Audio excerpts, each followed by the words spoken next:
Olá, bem-vindos a Hatzot Shavua, a meia-noite da semana. Estamos lendo Pashat Re'eh, que é o chamado nesse momento de Moisés ao povo através do verbo ver. Portanto, o título desse trecho é justamente Veja, Re'eh. E na semana anterior, em Ekev Tishmeun, era a escuta que estava sendo trazida como elemento fundamental nesse instante que Moisés está preocupado, acima de tudo, com continuidade, com o legado. Lembrando que ele representa esse personagem da experiência, de alguém que viveu a vida e que está no final da sua vida, que agora está tentando zipar, né? Condensar essa sua experiência para uma nova geração que não tem essa experiência e que, portanto, tem percepções, compreensões da vida que normalmente seguem um outro caminho diferente da experiência. Obviamente, a experiência é sempre o caminho não só do bom senso ou do senso comum. A experiência é basicamente o contrário do senso comum. É todas as vezes em que a gente imaginava que as coisas aconteceriam de uma determinada maneira e elas aconteceram de outra forma, ou porque nós estávamos errados, ou porque há um elemento de aleatoriedade muito presente na vida. Então, na verdade, a experiência é o somatório desses momentos em que você levou um tombo, que você descobriu a realidade de forma distinta daquela que a sua lógica e a sua compreensão faziam você chegar. Então, às vezes que você acerta e que está nesse lugar de controle absoluto, portanto, você pode somar dali, diminuir daqui, e você vê o resultado, isso não tem nada a ver com experiência, né? Esses são os lugares, e existem alguns lugares na vida que são previsíveis, né? Então, a experiência, ela é toda a nossa construção sobre o imprevisível. E é tão fundamental esses ensinamentos, essa compreensão. Moisés está ali tentando falar com essas pessoas que não têm essa capacidade de absorver a experiência, porque eles ainda não testaram, né? E eles provavelmente, quando ouvem a experiência, eles, não, mas isso é improvável, isso não vai acontecer. E é exatamente por isso que eles tendem a duvidar da experiência. A experiência normalmente não é alguma coisa que você aceita né, como alguma coisa lógica, uma coisa que te parece o resultado natural de um processo. Então, escutar os experientes é sempre uma escuta muito difícil. Na semana passada, o que ele estava tentando dizer, Moisés, dizia respeito à escuta. E entender a diferença entre escuta e o que nós estamos agora tratando, que é a visão, né, aquilo que a gente vê. A diferença entre a escuta e a visão tem a ver com permanência, né? São dois universos temporais diferentes. Quando você escuta alguma coisa, você absorve algo que que é mais perene, que tem mais durabilidade. Quando você está pedindo para uma pessoa, me escuta, né? Você está ali evocando alguma coisa, um padrão mais genérico, mais compreensivo das coisas, né? E é uma escuta que vai ter reverberações mais duradouras, porque a escuta, na verdade, é o próprio entendimento. Quando a gente diz me escuta, não estou chamando você para simplesmente ouvir os decibéis ou, né, as ondas sonoras que estão sendo produzidas, né, que é o ouvir. A escuta, ela é o que você ouviu processado, né, pelo seu intelecto e, portanto, produzindo aqui o tal do entendimento. Então, me escuta está normalmente falando de regras mais genéricas. E era exatamente o que estava fazendo Moisés na nossa leitura da semana passada, quando ele basicamente estava falando sobre a estrutura, a framework, né? Essa moldura de como você deve se comportar. Não é à toa que na semana passada ele usava dessa fórmula mágica total para você entender com generalidade o que você está fazendo aqui nesse mundo. Qual é essa fórmula? É a famosa Ve'achalta ve'savata uverachta, que quer dizer literalmente, você comeu, você usufruiu, você experimentou. Esse é ponto número 1 da vida. Ponto número 2 da vida, ve'savata, e você se satisfez, que quer dizer você se completou, quer dizer que você sentiu prazer. O prazer é sempre expansivo, portanto, ve'savata é você se alimentou, você teve um prazer até sexual, etc. Você se locupletou de uma experiência que te faz dizer, que coisa boa, ve'savata, e você ficou satisfeito, satisfação, ligado, obviamente, ao prazer. Para a maioria das pessoas, terminou a experiência de vida. Você se expôs, viveu, absorveu, ganhou, comeu, obteve, aquilo te satisfez, ótimo. Vamos esperar o próximo momento de ter fome e viver de novo. Ve'achalta ve'savata, comi e me satisfez, que é normalmente como a gente vai tocando a nossa agenda, né? A nossa agenda, ela se você olhar página a página e voltar para trás, nós que estamos nos aproximando do mês de Elul, né? Que começa agora, né? No início da semana, que é o mês que antecede as grandes festas. E as grandes festas é quando a gente vai pegar a agenda e a gente vai olhar o que a gente fez. E quando você olhar a sua agenda, né, pelas características de uma agenda, né, o que é uma agenda? Ela é o lugar onde você anota todos os banquetes, todos os lugares onde você foi comer durante o ano, coisas muito objetivas, porque comer é uma coisa muito objetiva. Você não consegue viver mais do que 3, 4, 5 horas, né, sem precisar comer. Claro, você pode sobreviver mais tempo do que isso, mas se você parar para olhar, é assim que você faz. Ve'achalta, você come. Né? Uma vez eu mencionei que há um estudo de que num dia uma pessoa tem o disparo do alerta, tô com fome, mais de 600 vezes. Né? Vou chutar aqui que são 613 vezes que você está com fome, porque seria aí paralela a 613 mitzvot, cada mitzvah tentando contrapor a sua fome. Né? Mas já explico isso. Porque a fome são disparos de agenda. Disparos, vou comer aqui, vou comer ali. né? E não é só comer comida, né? Vamos para um grande jogo de dama, né? Que é o nosso tabuleiro do dia a dia, de ganhar a vida e tudo mais. Então você vai estar ali realmente comendo peças e comendo, ocupando espaços, e assim vamos todos nós. Então nossa agenda ela é composta de Vyahalta Vesavata. Você come e você se satisfaz. Você volta a ficar com fome, você come, você se satisfaz.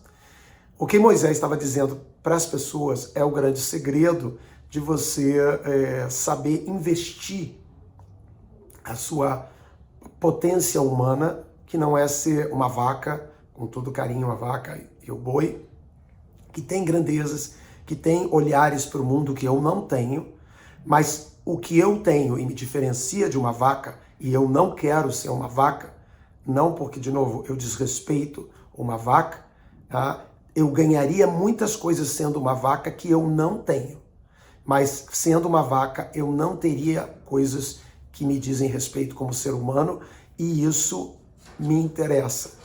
É isso que faz com que eu esteja aqui nesse planeta, nessa dimensão. Ninguém precisa de mim como vaca.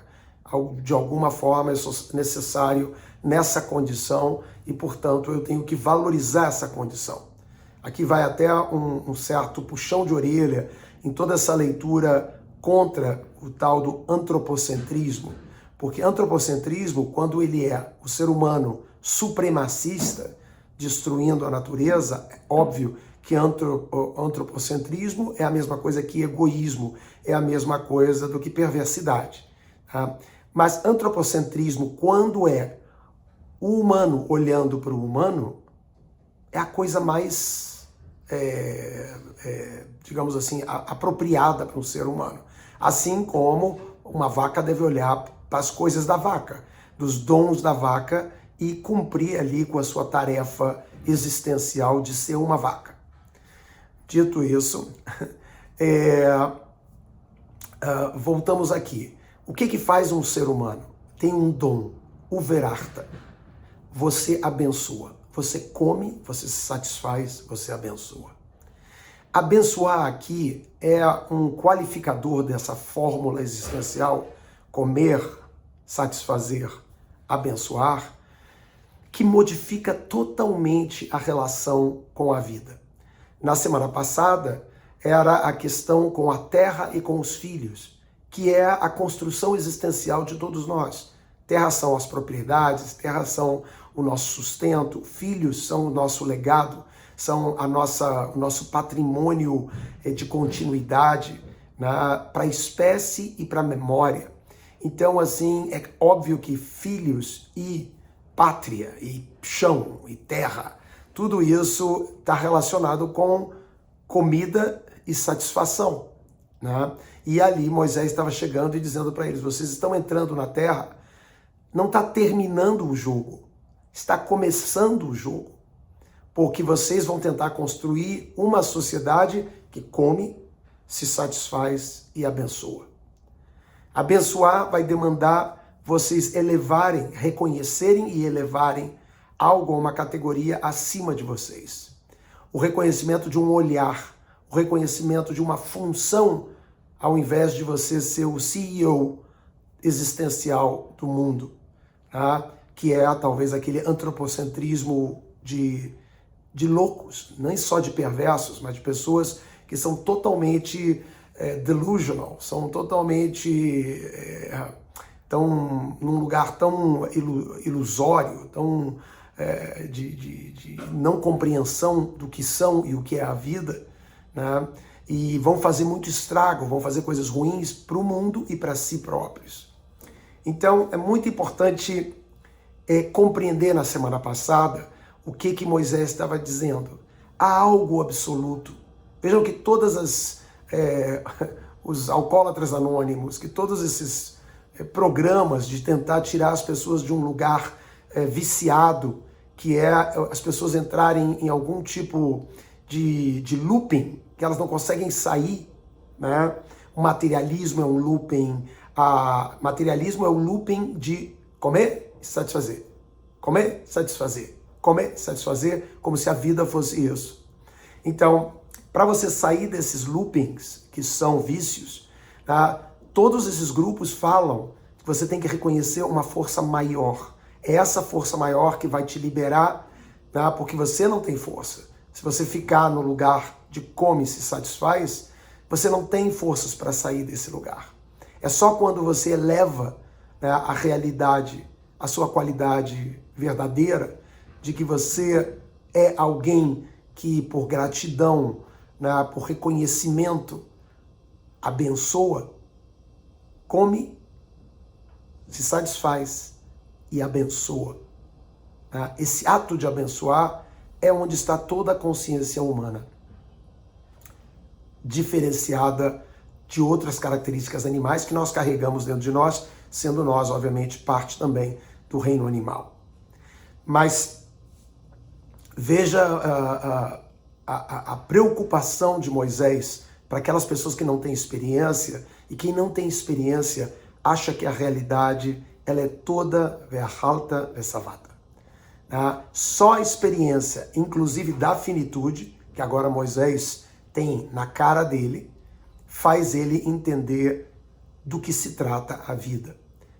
Quem não tem experiência, normalmente, não sabe do que se trata a vida. Então, na nossa paraxá, naquela era a escuta, essa grande escuta. Entendeu? Manjou? Compreendeu? Capite? Né? O grande segredo de Moisés, segredo que fez a tradição judaica ser uma sobrevivente de todos esses impérios que comiam, se satisfaziam, montavam agendas belíssimas e depois, porque não tinham foco, não tinham valor, elas se desmontavam, né, com a manifestação da própria realidade que as soprava e elas viravam um castelo de areia no tempo e na existência. E isso nos traz a nossa paraxá. E a nossa paraxá, ela é re'é, veja. E aqui, ver, como eu estava dizendo antes, se a escuta ela é perene, a visão ela é efêmera. Né? Aquilo que você vê, né? Não é que você... É claro que a gente fica marcado pelo que a gente vê. Só que no momento que aparecer uma outra coisa que você vê, você fica tão encantado. Existe um encantamento nesse sentido da visão que é diferente da escuta. Porque a escuta, quando ela sai só do ruído e ela penetra, como ela é mais não é que ela é multidimensional, ela é mais flexível a escuta do que a visão. Porque a visão, ela é rígida. Tá? A visão, veja que quando eu vejo alguma coisa, se você vier me dizer que eu não vi o que eu vi, eu vou brigar com você, porque eu vi o que eu vi. Claro que eu posso prestar atenção em detalhes, em gestos, e ali desconstruir alguma coisa que eu vi. Mas é mais difícil de fazer isso. Porque se alguma coisa de um cenário, de uma ocasião, eu vi, e por alguma razão me impressionou mais o que eu vi, vai ser muito difícil eu ver esses outros detalhes. Normalmente uma terapia vai querer você voltando para aquele cenário que você viu e você identificar, mas tinha uma coisa pendurada na parede, essa coisa pendurada na parede tinha um impacto no que estava acontecendo. Você não viu. O que você viu foi aquilo, você não tem visão periférica do que foi visto.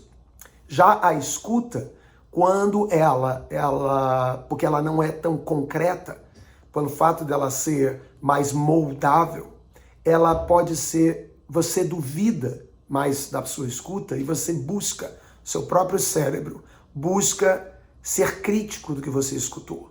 E você se pergunta mais sobre o que você escutou do que sobre aquilo que você viu. Você quer interpretar o que você escutou. Peraí, o que você disse? Eu não digo isso para uma pessoa fazendo uma coisa na minha frente. O que eu vi de você agora? Mas o que você me falou, Eu pergunto. Então, a visão, ela é uma marca da rotina. Ela é uma marca do dia a dia. Se eu pudesse fazer uma distinção, só para a gente aumentar aqui a textura dessa imagem, eu diria que o Shabat, ele é o dia da escuta, né? Escuta da família, escuta do outro, escuta de Deus, né? Shema Israel, escuta Israel, né? E os dias da semana são os dias da visão. Eu vi isso, isso eu tenho que fazer isso. Não, gente, não posso viver como naquele sábado escutando as coisas. Estou vendo aqui, eu tenho que agir, eu tenho que fazer, tem um chamamento ao objetivo e eu tenho que ser objetivo. Portanto, ali está a visão. Mas quais são os dois elementos que tem a nossa paraxá que são muito curiosos? Na verdade, essas paxiot todas, as últimas 3 de Deuteronômio, elas são banhadas de mitzvah, são banhadas dos mandamentos, esses que são 613. Só nessas últimas 3 semanas, né, quase 100 ou cento e tantas mitzvot aparecem ali nomeadas no nosso texto. Mas aqui 2 são fundamentais. Né, começa e foca bastante nela, que é o próprio comer, né, que são as leis dietéticas judaicas, né, e que fazem parte ali, são o início daquela nossa, da nossa fórmula, né? Então tem o comer, como comer, e tem, mais para o final da nossa paraxá, todas as noções sobre doação, né? Sobre o ato de você fazer tzedakah, de você fazer, como é que eu posso dizer assim, você lidar com o seu lucro, com o objeto do seu trabalho, né? De tal maneira que você faça doações, que você faça algum tipo de taxamento daquilo que você produz e você ganha do seu trabalho. Então, aqui é muito mais difícil do que a escuta, porque vai demandar de você ali, nos padrões objetivos da rotina, do mundano, que são quando você estiver com fome e quando você estiver ambicioso, de você moderar essa experiência, de você limitar essa experiência de alguma forma, mas não é uma contenção de opressão, porque normalmente as pessoas têm essa leitura. No caso, vamos começar com o caso da comida da kashrut. A maioria das pessoas vem para mim e me dizem, entendo a kashrut, é muito interessante, não comemos porco porque dá doença, não comemos aquilo porque é sujo, o camarão, aquelas teorias todas que advêm dessa nossa leitura de vida mundana, né, utilitária, né, em que a gente está sempre querendo comer alguma coisa e se satisfazer com alguma coisa, em que a gente imagina, vai ter uma lei, só tem uma função a lei, senão eu não quero cumpri-la, né, ou fazer alguma coisa, eu não vou fazer se não for para comer e me satisfazer.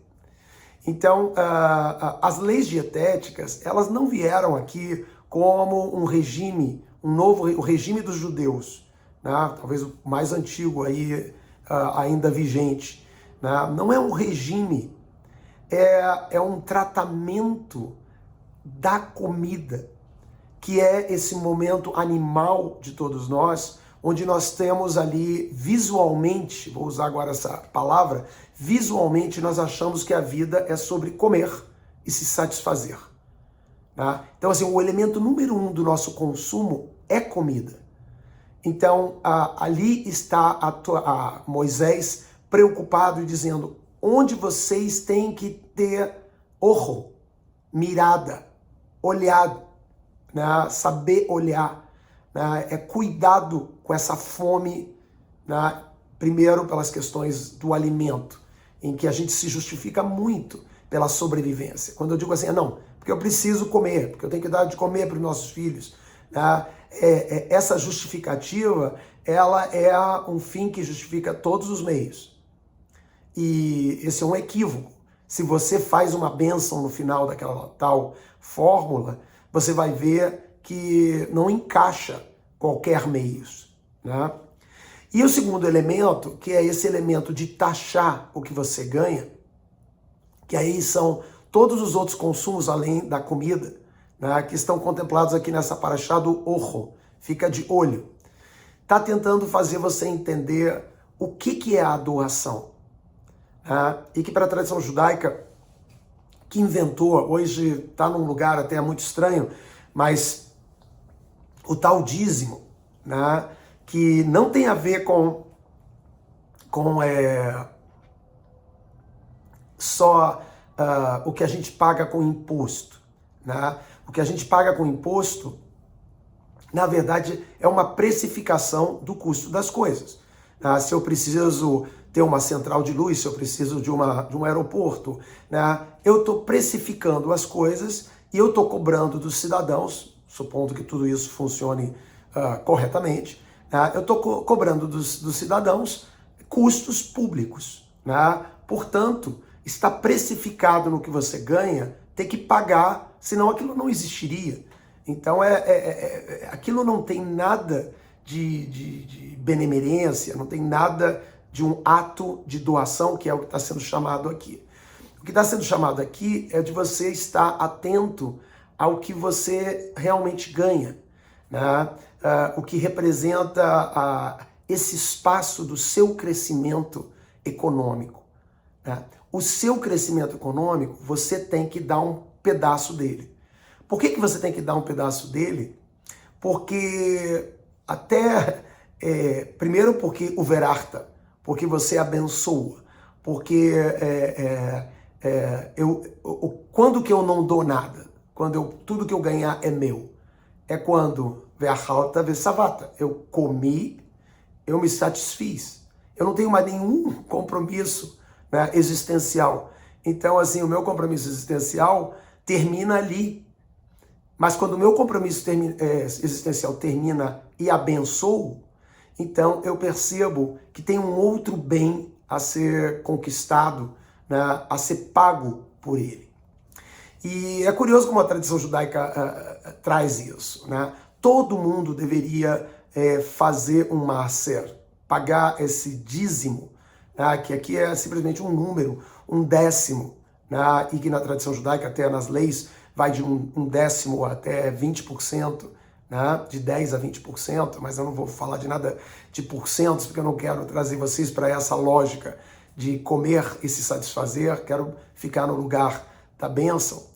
E você pergunta, mas como assim alguém que digamos, se eu vou pagar 10%, né, vou criar um problema grave, não para a classe média, vou criar um problema grave ou para o muito rico ou para o muito pobre. O muito rico, quando ele olhar 10% de uma coisa assim, de milhões, ele vai ter muita dificuldade de fazer uma doação desse tamanho e todas as justificativas do mundo. Será que a causa é boa? Será que tem a ver? Etc. Você vai ter muita racionalização para evitar de dar um cheque com aqueles zeros todos. Se você está no outro lado, que é você ganha muito pouco, você não vai querer dar. Como assim? Eu mal consigo sobreviver? E a tradição diz que, na verdade, esse dízimo ele não é sobre o total, né? Ele é sobre ganho, realmente sobre ganho. Ou seja, você ganhou 100, você fez 100, mas gastou na comida, etc., não sei o que lá, e sobrou 10, final do mês você tem 10, né? Então você, desses 10, você dá 1, né? 10%. Mesmo que você não tenha nada, né? Que você não ganhe nada e você viva de ajuda de alguém, né? Pega uma parte dessa ajuda de alguém e faz a mesma coisa, porque você precisa economicamente disso, porque esse é o elemento que se apresenta no mundano como o verarta. e você abençoa, você é grato. Todo mundo que é grato dá oferendas. Quem é grato dá presente. Né? O presente é quando você ama uma pessoa, você dá presente.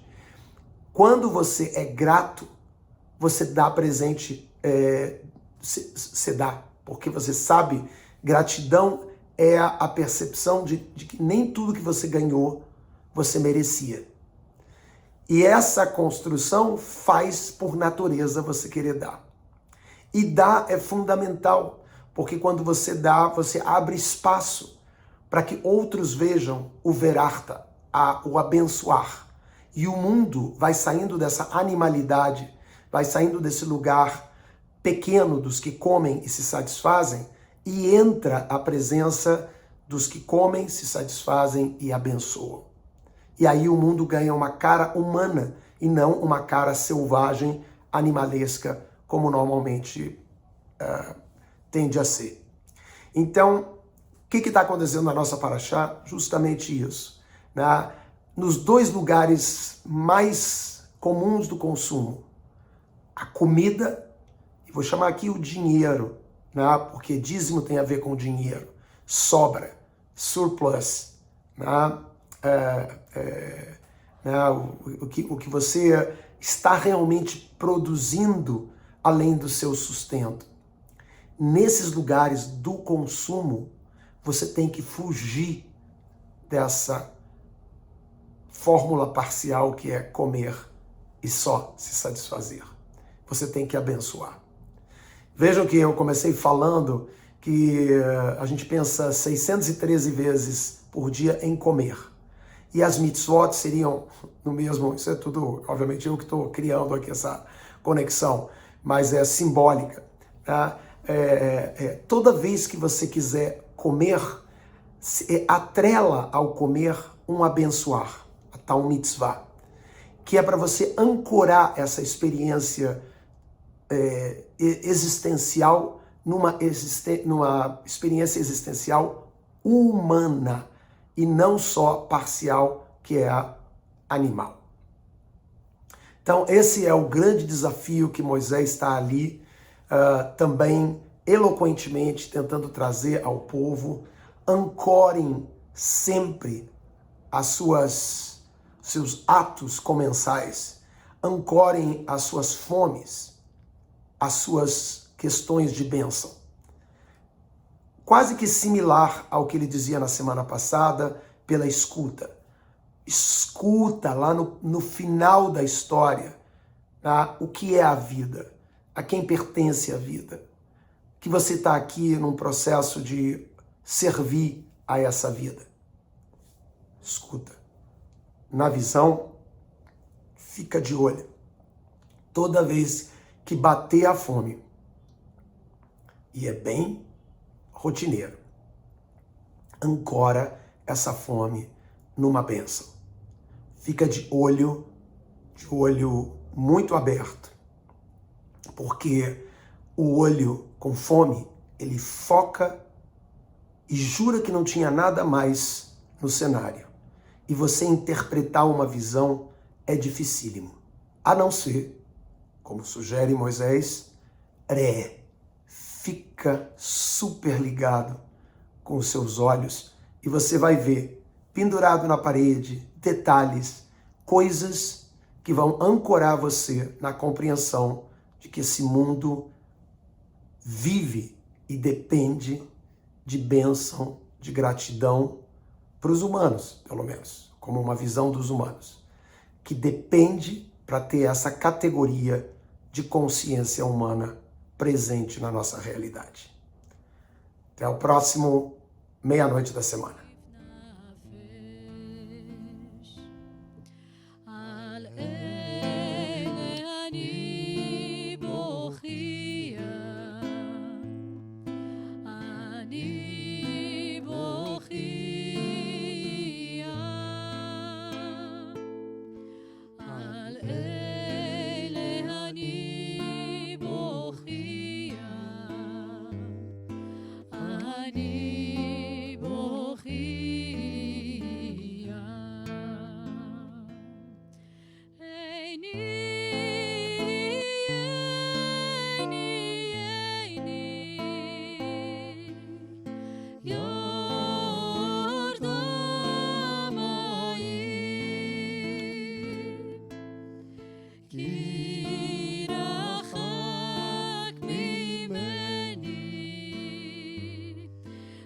menachem.